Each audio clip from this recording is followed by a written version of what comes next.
Hello નમસ્કાર પ્રણામ મારા હાવત જેવા ખેડૂત મિત્રો, તમારો સાગર પટેલ, નવી પેઢી નવી બુદ્ધિનો ખેડૂત. પેલા ઘણા ખરા ભાઈઓના મેસેજ એવા હોય છે કે સાગરભાઈ જસદણ બાજુ આવવાનું થાય છે પણ ખાલી ને ખાલી થ્રેસર લેવા માટે, બરાબર ને?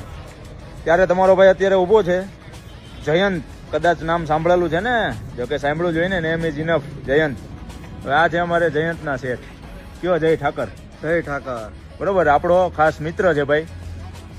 આવો એની ટાઈમ જસદણ થ્રેસરનું કાંઈ પણ કામકાજ હોય. અને એક બીજી મહત્વની વાત એ છે કે 55-60 વર્ષ પહેલા થ્રેસરની જેણે શોધ કરી એ આ જયંત, અને આ અમારે જેપી દાદા. રામ રામ.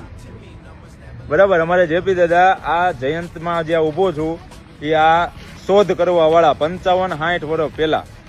એ ઘણા બધા નવા નવા મોડલ અત્યારની ટેકનોલોજી પ્રમાણે આપણે હાલવું પડશે ખેડૂને ટેકનોલોજીની. તો રવિભાઈ અને જેપી દાદા નવા નવા હજી મોડલ બહુ બધા બનાવેલા છે ભાઈ. જેમ કે આ બોબી ફોલ થઈ ગયું, બરાબર, આ સુપર જેટ ઓટોમેટિક, આ યુવરાજ. અને આવો ભાઈ થ્રેસર લેવું હોય છે, વેઇટિંગ નામ મોટું છે એટલે એ પ્રમાણે વેઇટિંગ તો રહેવાના જ છે. પણ આવો જસદણ અને તમારા ભાઈને આવીને મેસેજ કરો, તમારો ભાઈ હારે આવશે.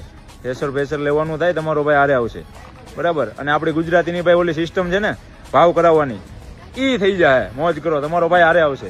અને રહેવા જમવાની વ્યવસ્થા અહીંયા થઈ જાય એટલે ટાઈમ લઈને જ આવજો ભાઈ, એનું પરાણે રોકી દઈશ, બરાબર ને? બાકી આપણે ખેડૂતના હિતની જ વાત કરવાની છે, એ ફાઇનલ છે. અને સારી વસ્તુનો જ આપણે પ્રચાર કરવાનો છે. આ સારી વસ્તુ જયંત.